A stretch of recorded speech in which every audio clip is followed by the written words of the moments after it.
Let us pray muna, mga kapatid. Our great Father, thank you so much for this day. And katulad ng inawit namin, Panginoon, flood our weaknesses with your strength and help us na ibigay namin yung utmost best namin sa pag-worship at pakikinig ng iyong salita. Lord, ikaw lamang ang dapat maluwalhati sa araw na ito because this is the Lord's day. This is not anyone's day, but it is your day, O God, and may you be glorified sa lahat ng aming gagawin ngayon. We ask this in the name of our Lord and Savior, Jesus Christ. Amen. Alright, as a sort of introduction, kinatuwa ng marami, naaliw ang maraming netizens sa naging latest post na isang recruitment site kung saan feature nila ang isang napaka-controversial na paksa. Sinabi dito na kung napapagod ka na daw maging secretary, mayroong opening sa kanila. Well, alam natin na feature at nagre-refer sila sa napaka-controversial na pangyayari ngayong linggo kung saan nagbitiw nga ang vice-presidente sa gabinete bilang DepEd Secretary at NTF-ELCAC Vice Chairman. At kung matatandaan natin doon sa resignation speech niya, sinabi niya na hindi daw ito dala ng kahinaan, bagkus ay pagmamalasakit daw ito sa sambayanan. Well, dito pa lang makikita natin, sinasalamin na nito yung katotohanan na ayaw nating mga tao na makarakterize tayo sa weakness. Instead, gagawin natin ang lahat para ma-cover up lamang ito. Pero alam niyo, si Apostle Paul will do the very opposite of it. Alam niyo, imbes na i-cover up niya yung kanyang weakness, well, he'll be glad and he'll be content and he will boast of it. Yan yung ating pag-aaralan ngayong umaga na ito. Anong dahilan? Bakit pinagmamalaki? At bakit kontento siya sa kanyang mga kahinaan? Ang scriptural foundation natin sa pag-aaral na ito ay ang 2 Corinthians 12, verse 9 to 10. Verse 9, "But he said to me, my grace is sufficient for you, for my power is made perfect in weakness. Therefore, I will boast all the more gladly of my weaknesses, so that the power of Christ may rest upon me. For the sake of Christ, then I am content with weaknesses, insults, hardships, persecutions, and calamities. For when I am weak, then I am strong." So makikita natin dito, no? Parang pinapakita ni Paul na yung weakness is something desirable. It is something na positive. At para bang merong joy in the recognition of one's weaknesses. Kumbaga, ito yung sinasabi niya na pinaka-strength niya. Kung i-imagine natin, kung nag-a-apply ng trabaho si Apostle Paul dito, pag tinanong siya ng HR interviewer, ano yung greatest strength niya, ang sasagot niya yung mga weaknesses niya. Kumbaga, kung nag-a-apply siya ng virtual assistant, sasabihin niya, hindi siya literate sa computer, mahina siya sa communication skills. Well, which is very opposite nung nire-require. Kaya this is very shocking, no? At interesting, bakit ganito yung naging sagot niya. And as an observation, dito sa mundo natin, where strength is heralded, we are not accustomed to think of weakness as a condition of blessing. Dito sa mundong to, ang hinahangaan ay yung mga independent, yung mga stories of human strength, pero pagdating sa weaknesses, it is something shameful. It is something that we cover up. Ang tendency natin, ang instinct natin, laging kailangan i-strengthen yung certain weakness na yon. Pero para kay Apostle Paul, it is a blessing. And makikita natin dito, no, kung shameful at bad yung weakness, then why does Paul say that we should boast about them?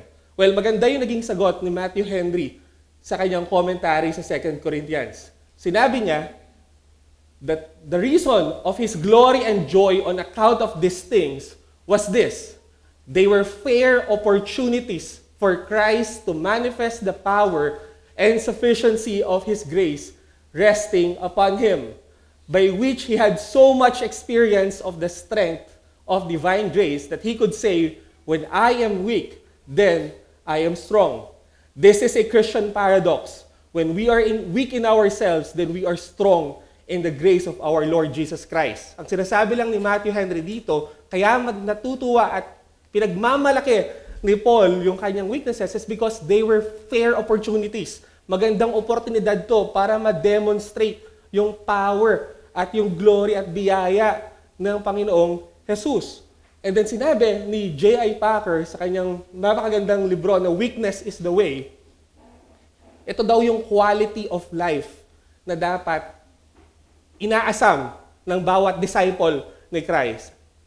Contrary sa sinesenda sa atin na message ng mundo that it has to be a comfortable, a pain-free life, ang isang totoong disipulo ni Kristo, dapat daw, ang inaasam natin na quality ng buhay dito sa mundo ay yung merong consciousness ng weakness at pain-aware.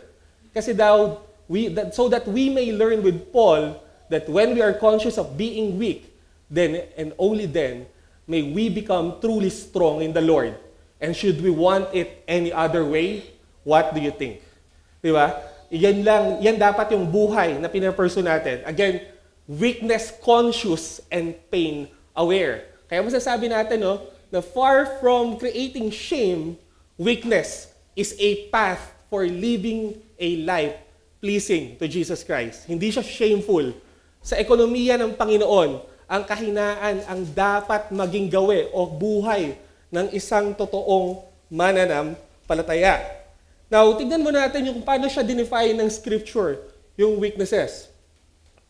Well, napakaraming account, no? Na makikita natin sa Mark 14 verse 38, nakalagay doon, "Watch and pray that you may not enter into temptation. The spirit indeed is willing, but the flesh is weak."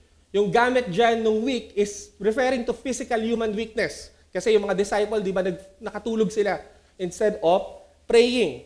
Then secondly, sa Acts 20 verse 35, sinabi dyan that we must help the weak and remember the words of the Lord Jesus, how Himself said, it is more blessed to give than to receive. Yung weak naman dito, it refers to economically disadvantaged, yung mga poor na mga tao. And then thirdly, sa 1 Corinthians 1 verse 27, "But God chose what is foolish in the world to shame the wise. God chose what is weak in the world to shame the strong." Ang ibig sabihin naman ng weak dyan is yung weak in the social sense. No? And then fourthly, sa Romans 5 verse 6, "For while we were still weak, at the right time Christ died for the ungodly." Ibig sabihin nito, moral weakness o yung pagiging sinful ng tao. And then, the next one, sa Romans 8:26, "Likewise, the Spirit helps us in our weaknesses." No, pag binasa mo yung account na yan, it refers doon sa pagiging lacking in words sa panalangin. And then lastly, sa Romans 14 verse 1 to 2, "As for the one who is weak in faith, welcome him, but not to quarrel over opinions." Yung weak naman dyan ay nagre-refer doon sa mga tao na nanghihina if they can't get past judging others on matters of conscience. So, makikita natin, walang definite talaga na definition yung weakness pagdating sa Scripture, pero alam natin na mayroon silang commonality, which is yung deficiency. Okay? Yung pagiging lacking. Maganda yung sinabi ni Jonathan Parnell sa isa niyang article. Sinabi niya doon that if there were one broad explanation for weakness, it would be to lack. Weakness means we don't have what it takes. It means we are neither sovereign nor omniscient, nor invincible. We are not in control. We don't know everything, and we can be stopped. Weakness means that we desperately need God. So, ibig sabihin nito pala, yung weakness, ay hindi ka Diyos. No? Pwede kang huminto. Meron kang hangganan. Instead, you are desperately in need of God. Now, tignan pa natin further, yung weakness, paano siya sa biblical narrative mas inilarawan, no? Gusto ko ipakita natin dito that weakness is natural to man, no? Before pa pumasok ang death and sin in the world, nag-e-exist na. Part na ng original design ng Panginoon ang weakness. Tignan natin sa creation account, no? Makikita natin doon, we depend entirely upon God for our presence. Ganito tayo kahina, na para lang mabuhay tayo, kailangan natin ang Panginoon. Sinabi sa Genesis 1 verse 26, then God said, let us make man in our image. And then, sinabi rin sa Genesis 2 verse 7, breathed into his nostrils the breath of life, and the man became a living creature. Ganito tayo kahina. Hindi natin kayang buhayin o magbigay buhay sa ating mga sarili. Secondly, isa pang manifestation ng weakness natin is hindi natin kayang bigyan yung sarili natin ng purpose. Kailangan manggaling ito sa Diyos. Makikita natin yan sa Genesis 1 verse 26 na sinabi dito, and let them have dominion over the fish of the sea and over the birds of the heavens and over the livestock. Kumbaga galing pa sa Diyos yung mandate natin sa ating pamumuhay. And ganoon din sa Genesis 2 verse 15, the Lord God took the man and put him in the Garden of Eden to work it and keep it. Yung work it and keep it, ginagamit yan ginagamit ni Moses yung dalawang combination na to sa temple. Ibig sabihin, this refers to priestly service. So, nagbabantay or nagsaserve sila sa temple during those time. And then, we depend entirely upon God for our place. Kung hindi gumawa ang Diyos at hindi tayo nilagay sa Eden, then wala tayong lugar na pamumuhayan. Yan yung makikita natin sa Genesis 2 verse 18. And then the next one, we even depend God for our protection. No, hindi natin kayang protektahan yung mga sarili natin. We are lacking of wisdom. Na ang Panginoon pa ang kailangan magsabi sa atin sa Genesis 2 verse 16 to 17, you may surely eat of every tree of the garden, but of the tree of the knowledge of good and evil you shall not eat. For in the day that you eat of it, you shall surely die. At ganoon din for our provision. Alam natin na ang Panginoon din na nagsusustain at nagpo-provide ng food.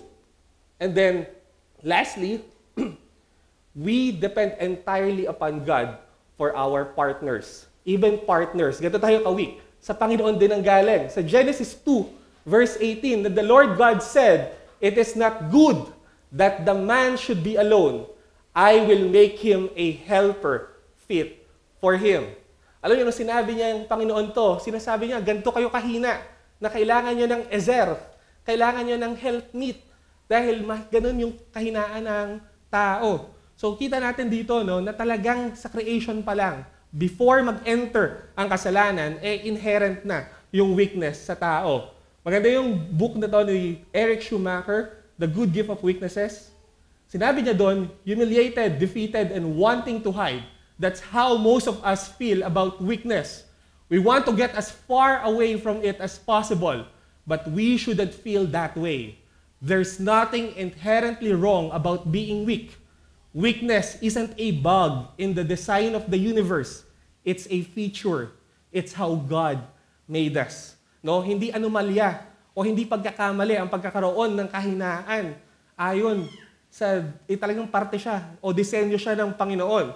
At kung mag-refer tayo sa Genesis 1:31, sinabi dito na nung nakita ng Panginoon lahat ng create niya, He said it is very good.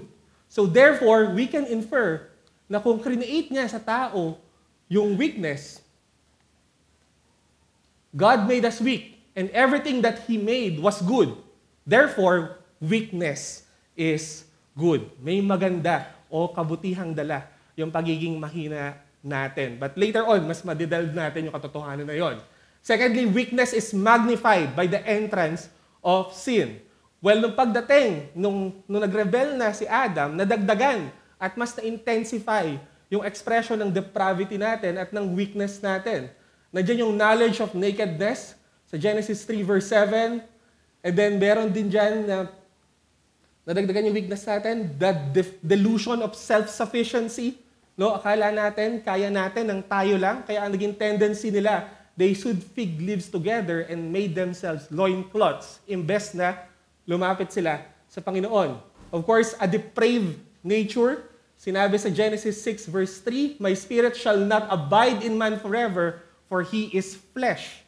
And then, relational disruption. Nakita natin sa Genesis 3 verse 16, your desire shall be contrary to your husband, but he shall rule over you. Then spiritual warfare, sinabi dyan, I will put enmity between you and the woman. And then, another one is yung painful labor. Dalawa yung painful labor dito, no? Yung pain na dala ng childbirth. Yan, sa Genesis 3:16, in pain you shall bring forth children. And then alam din natin na sa labor na nag-refer sa work. Sinabi dito, cursed is the ground because of you. In pain, so alam natin yun, sinabi dito, mayroong thorns and thistles. It shall bring forth for you. And then, decay and death, pumasok or nadagdag sa mga kahinaan natin, yung pagtanda at yung kamatayan. Till you shall eat bread, till you return to the ground, for out of it you were taken, for you are thus, you shall return. And syempre, yung pinaka-ultimate weakness na nadala ng pagpasok ng kasalanan ay yung eternal death. Sinabi, you shall surely, lest you die. But the serpent said to the woman, you will not surely die. And then thirdly, weakness is the reason for the Lord to act and respond. Makikita natin sa aklat ng Psalm na ang laging dahilan ng mga pleadings ng mga psalmist ay dahil mahina sila. Makikita natin sa Psalm 6 verse 2, be gracious to me, O Lord, for I am languishing. Heal me, O Lord, for my bones are troubled. Sa Psalm 71 verse 9, or 142 verse 6, attend to my cry, for I am brought very low. Deliver me from my persecutors, for they are too strong for me. And then,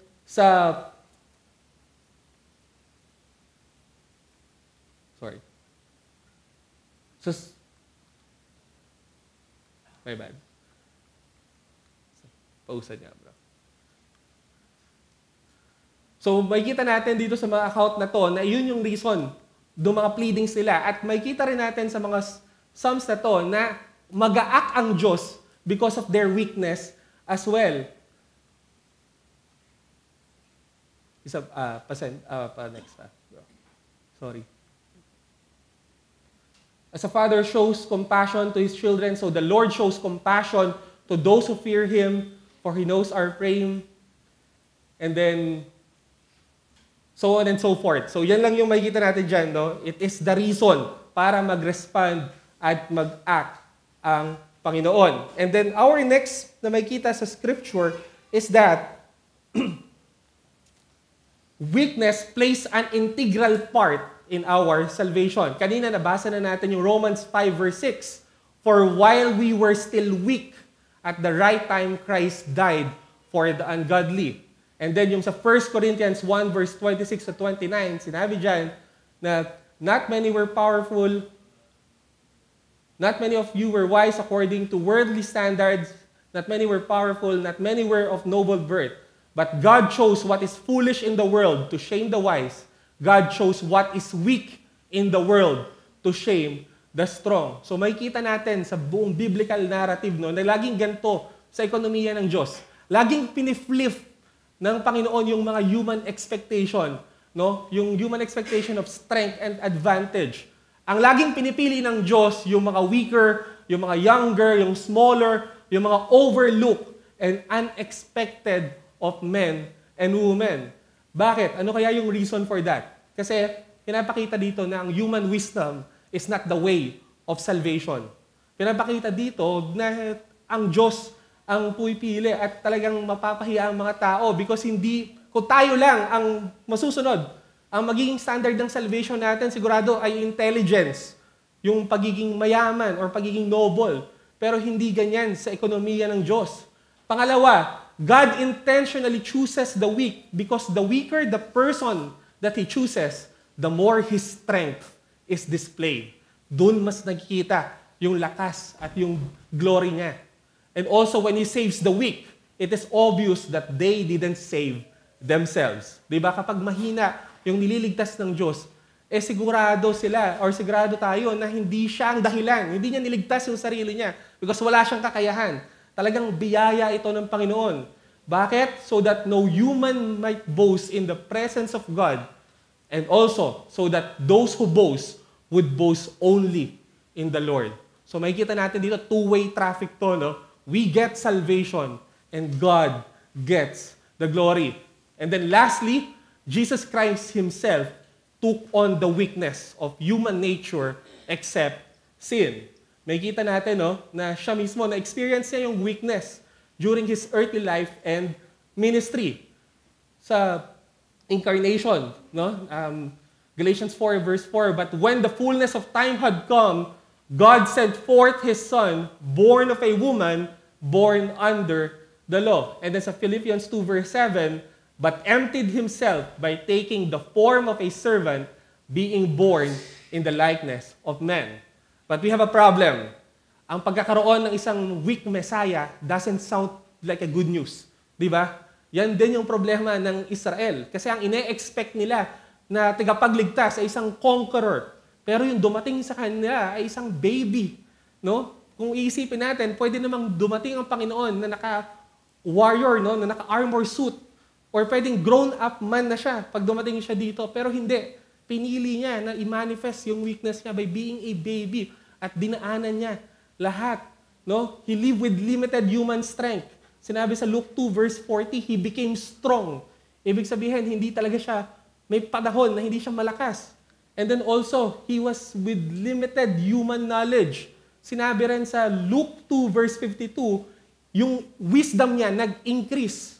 And then, we all know yung famous passage na to, kung saan hindi niya alam kung kailan siya magre-return. No, sinabi dito, but concerning that day and hour, no one knows, not even the angels of heaven, nor the Son, but the Father only. And also, maraming account na makikita natin na sinasabi niya, hindi siya nag-ooperate independently. Sa John 8 verse 28 to 29, sinabi niya doon that sinabi ito, when you have lifted up the Son of Man, then you will know that I am He, and that I do nothing on my own authority, but speak just as the Father taught me. And then, makikita natin sa John 8:42, nakareceive siya ng commission from the Father. And then lahat ng kanyang mga ministerial power, yung healing at marami pang mga ginawa niya, lahat yon ay nakadepende or sa sustenance ng kanyang Father at ng Holy Spirit. Ito sinabi sa Hebrews 5 verse 7, in the days of His flesh, Jesus offered up prayers and supplications with loud cries and tears to Him who was able to save Him from death, and He was heard because of His reverence. And then God anointed Jesus with the Holy Spirit and with power. So, lahat yan, ng mga susunod na mga verses natin, pinapakita na nakadepende siya sa power ng kanyang Ama at ng Holy Spirit. Even healing at yung iba pang mga ministry niya. Pati yung pagka-cast out ng demons, it is through the Spirit of God. And even yung sa crucifixion, He offered Himself to God through the eternal Spirit. May aid pa rin ng banal na Spirito. Pero, ang pinakamatindi dito, Jesus died because of our weakness. Sinabi sa 2 Corinthians 13 verse 4, for He was crucified in weakness, but lives by the power of God. 2 Corinthians 5 verse 21, for our sake He made Him to be sin, who knew no sin, so that in Him we might become the righteousness of God. So makikita natin yan, ang dahilan lagi sa lahat ng account, pinapakita He was crucified because of our weakness, because of our sins. Now, anong makikita natin dito? Ang pinaka-worst weakness na maituturing natin in the universe is a condemned sinner receiving the curse of God. And nung tinake ni Christ yung place natin on that cross, Christ became weaker than we will ever be. Dito pinakita yung demonstration ng height ng weakness ng isang tao nung nireceive niya yung puot, yung unfermented na puot ng Panginoon. Kaya nga makikita natin sa cross, dun sa crucifixion ng Panginoong Jesus, it is the pinnacle, it is the apex of both His human weakness and His love for the weak. Dito natin nakita yung pinakakahinaan niya at yung pinakasukdulan ng pagmamahal niya para sa mga mahihina at mga kasalanan. Sabi ni John Hindley, I cannot go deeper into weakness than Jesus went. Weakness has no cranny He does not know. There is no place I can run to where Jesus cannot find me. No darkness so great that He cannot ride into it with flaming torch to carry me home. We need a strong Savior and we need a weak one too. So kanina, di ba, ang problem natin, parang hindi maganda ang pakinggan na meron tayong weak Messiah, but this is the reason, no, for us to be redeemed, ang kailangan natin ay hindi lang isang malakas na tagapagligtas, but we need a Savior, which is meron ding taglay na weakness. At mamaya, mas makikita pa natin bakit kailangan na magtaglay siya ng weakness.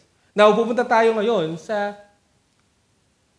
masasabi nating strengths of weaknesses. Ito yung mga blessing na dala ng kahinaan. Makikita natin that weakness makes us humble and grounded. Yan yung makikita natin sa 2 Corinthians 12, verse 7. So to keep me from becoming conceited, because of the surpassing greatness of the revelations, a thorn was given me in the flesh, a messenger of Satan. Napakalinaw. Para daw mapigilan yung pagmamalaki niya, para hindi i-exalt ni Paul yung kanyang sarili, binigyan daw siya ng weakness or in a form of thorn. Hindi malinaw kung ano to. Marami nagsasabing commentators, this is a physical ailment. But regardless kung ano man to, ito daw yung nag-compel kay Paul para hindi siya magmataas. Kung tutuusin natin, sa lahat siguro ng apostle, siya yung may pinakamalaking or may justifiable reason para magmalaki. Because we all know, napaka-extraordinary ng mga experiences niya. Napaka-extraordinary ng revelation. Pero because of the weakness na binigay sa kanya ng Diyos, it kept him humble. Kaya mapapansin nyo yung language niya sa mga susunod, no? Sa 2 Corinthians 2, verse 15 to 16. For we are the aroma of Christ to God among those who are being saved and among those who are perishing. To one a fragrance from death to death, to the other a fragrance from life to life. Who is sufficient for these things? No, makikita natin yung language niya, nag-i-express na ng humility. And then sa 2 Corinthians 3 verse 5, not that we are sufficient in ourselves to claim anything as coming from us, but our sufficiency is from God. So makikita natin, it is a blessing.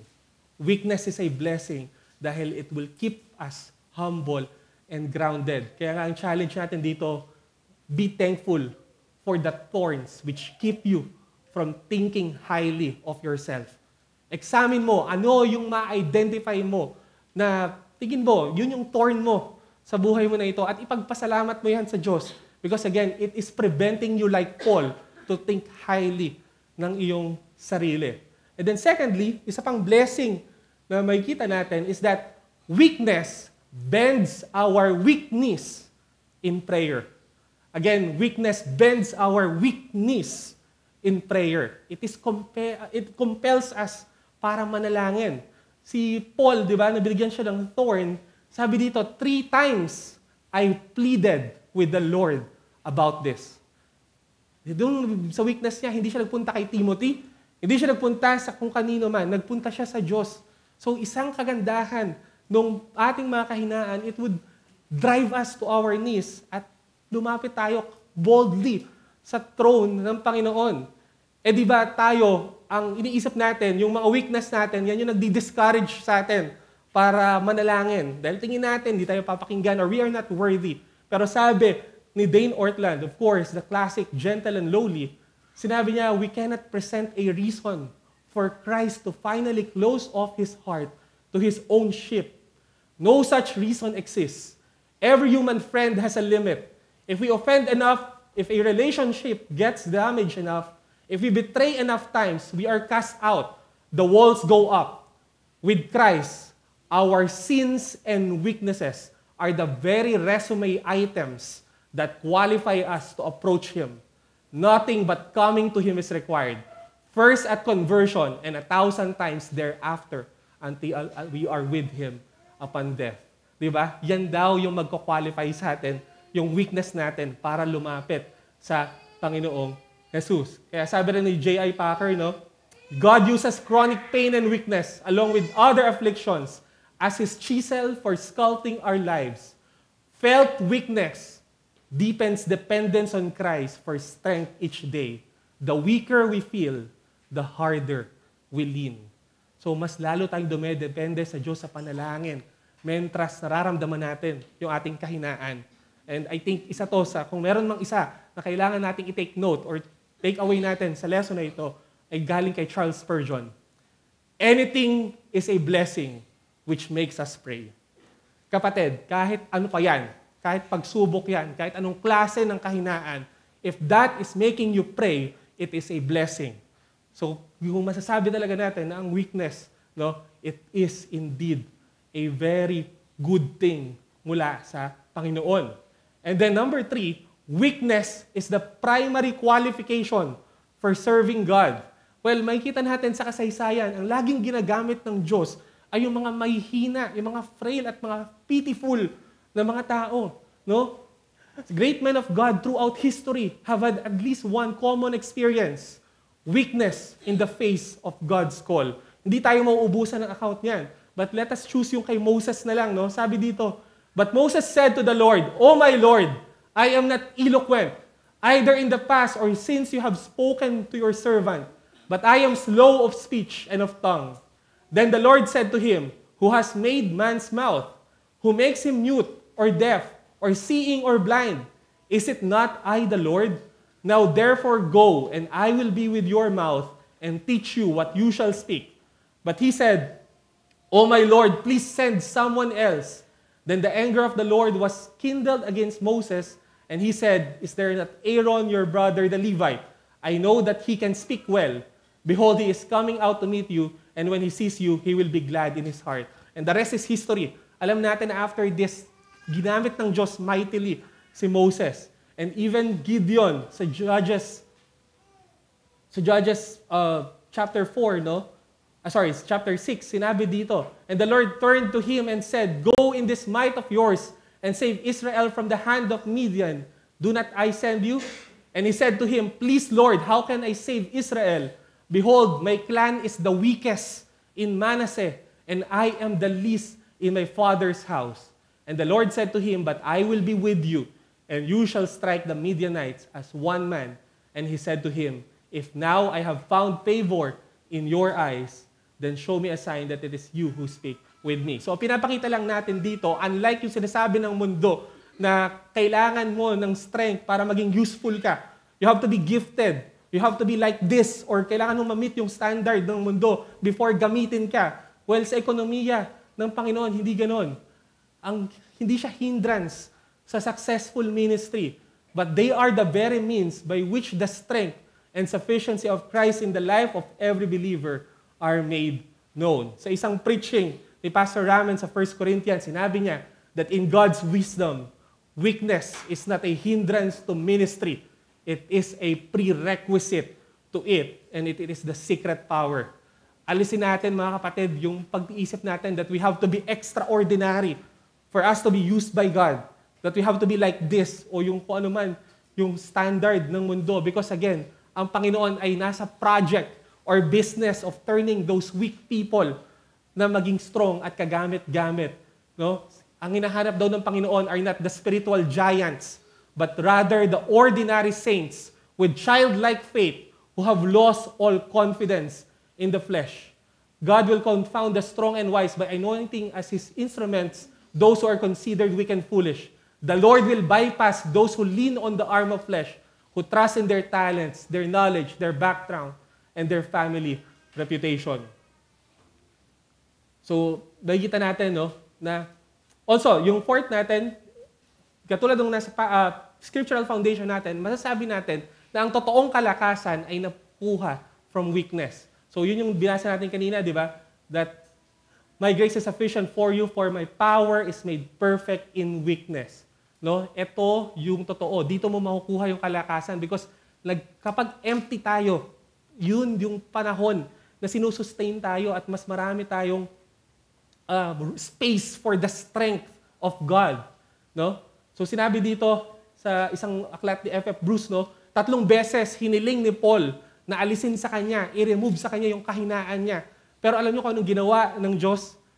Hinayaan niyang manatili yung ailment na yon at ang binigay niya ay yung strength to bear it. No? So makikita talaga natin na doon ang gagaling ang tunay na kalakasan. Kasi sabi ni Elizabeth Elliot, the experience of weakness puts us in the position of seeking another strength.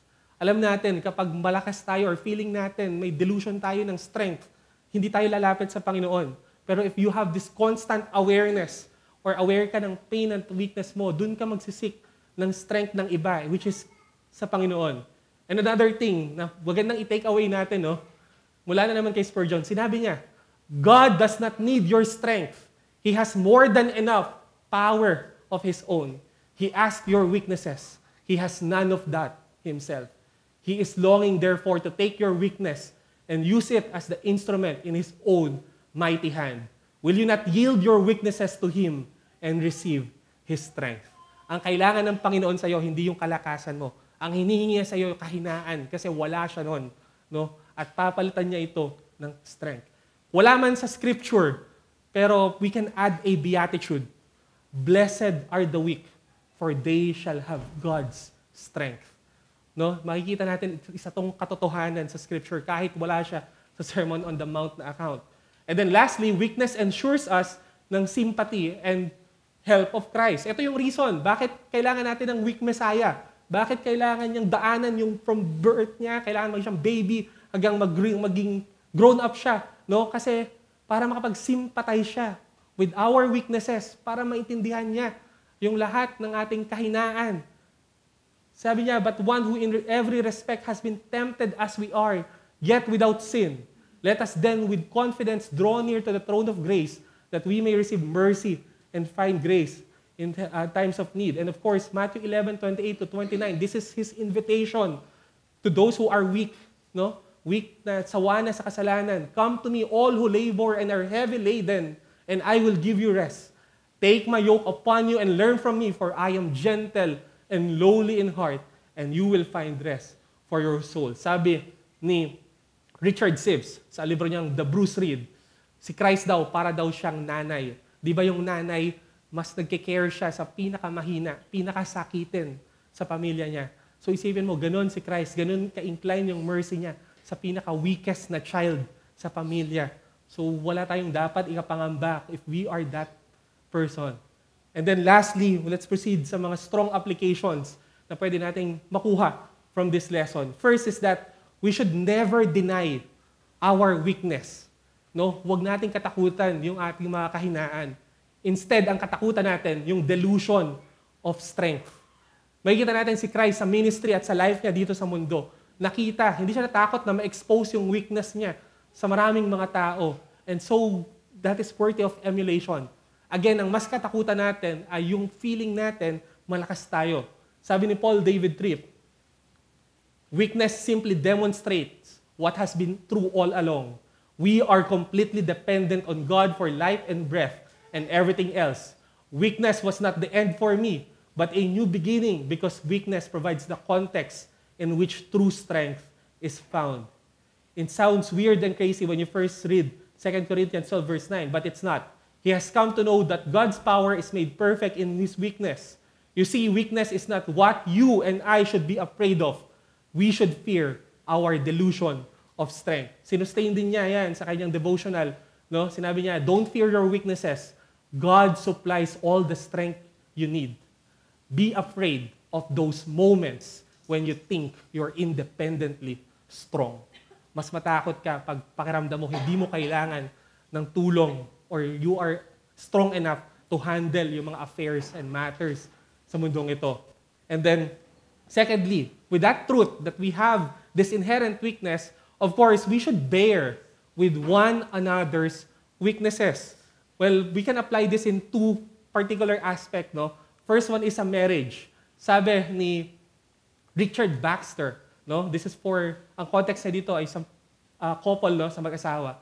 Remember, still that you are both diseased persons, full of infirmities, and therefore expect the fruit of those infirmities in each other, and make not a strange matter of it, as if you had ever known of it before. If you had married one that is lame, would you be angry at her for limping? Or if you had married one that had a putrid ulcer, would you fall out with her because it stinks? Did you not know beforehand that you married a person of such weakness? as you would yield some manner of daily trial and offense. If you could not bear this, you should not have married her. If you resolve that you could bear it then, you are obliged to bear it now. Resolve, therefore, to bear with one another, as remembering that you took one another as sinful, frail, imperfect persons, not as angels or as blameless and perfect. Sinasabi niya dito, bago naman kayo ikasal, alam mo, aware ka sa kahinaan niya. Bakit nagugulat ka ngayon? Bakit hindi mo ma-bear yung weakness niya? Kung alam mo na nung bago kayo ikasal, pipilay-pilay siya, huwag kang magalit kung ngayon iika-ika siya at nahihirapan siyang maglakad. Because you're all aware, no, na bago kayo ikasal, meron na siyang ganun na weakness.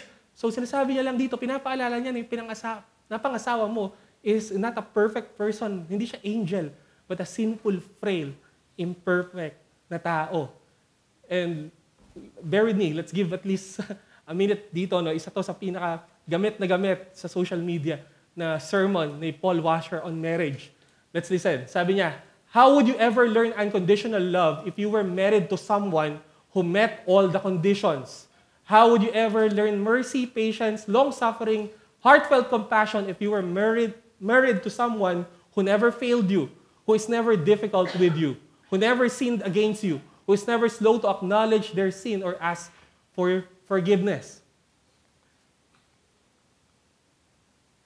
The main purpose of marriage is that through your marriage, you both become conformed to the image of Jesus Christ. Marriage is the greatest instrument of sanctification.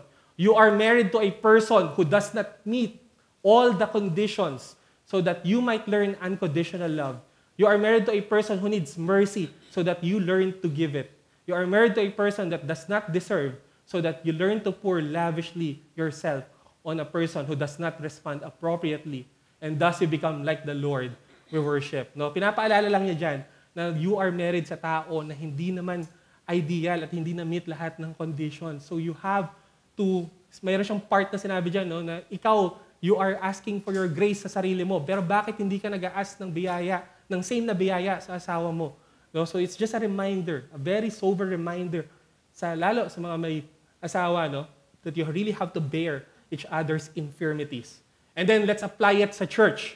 We also have to bear with each other's weaknesses sa church. Kasi sa Bruce Reed sinabi dito, kung mapapansin natin, no, ang church lagi siyang hinahalin tulad sa mga weak things. A dove among the fowls, a vine amongst the plants, a sheep among the beasts, and then to a woman, which is the weaker vessel. At ang mga anak ng Panginoon, kay Bruce Reed pa rin yan, even after conversion. So dapat i-expect natin talaga na weak yung mga yan. Kaya nga sabi ni Thomas Brooks, doon sa Precious Remedies Against Satan's Devices, no, kung daw hindi tayo magbe-bear with each other's weakness dito sa iglesia, ang tendency din natin ay we will bite and devour each other. Kaya ang ginawa niyang remedyo, sabi niya, dwell more upon one another's graces than upon one another's weakness and infirmities.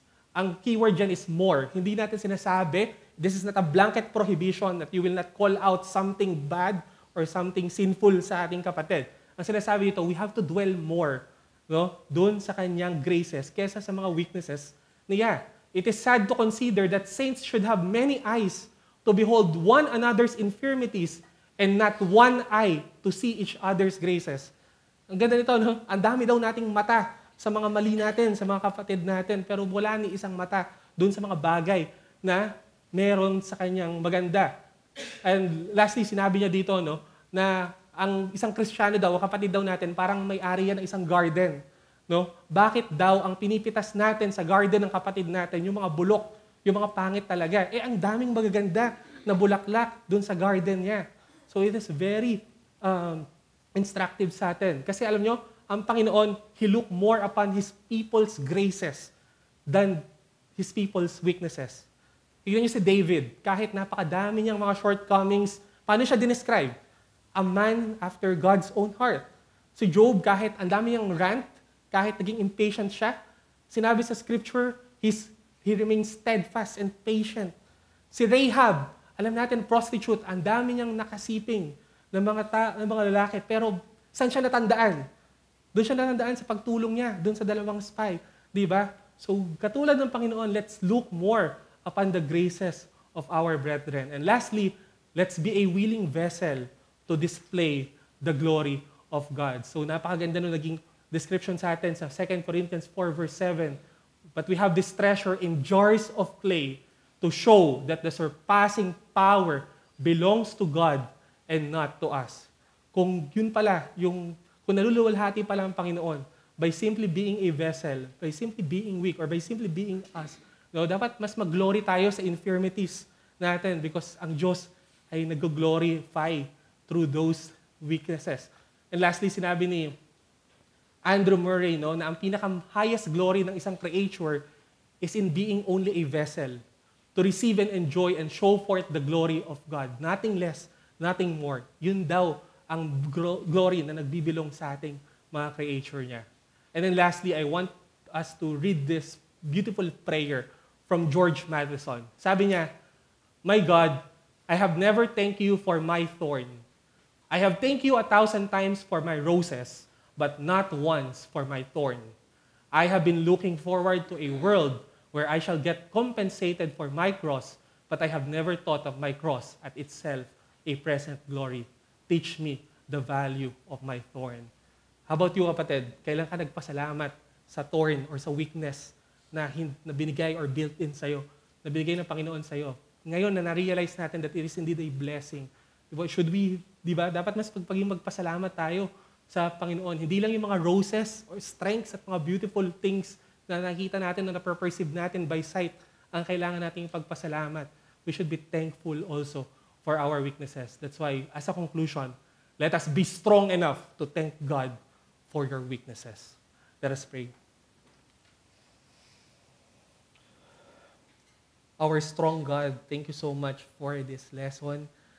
Panginoon, forgive us for many times that we despise our weaknesses, Panginoon, at hindi namin na-realize that it is indeed a condition of blessing sa amin. Lord, help us na moving forward, we'll be more appreciative and we will be thankful sa mga thorns, not only sa roses. Lord, we will be thankful sa mga thistles, not only doon sa mga roses or sa mga bulaklak, Panginoon, sa mga gandang bagay, but we will be thankful sa mga binibigay mong weakness because alam namin it kept us humble, it will keep us grounded, and it will bend our knees sa prayer. Ang daming magagandang bagay at lahat ng ginawa mo is good at isa doon yung weakness sa aming mga tao. Help us, Lord, na really ay magbago yung perspective namin pagdating dito sa bagay na ito. May be glorified sa buong araw na ito. We ask this in Jesus' name. Amen. That ends our lesson.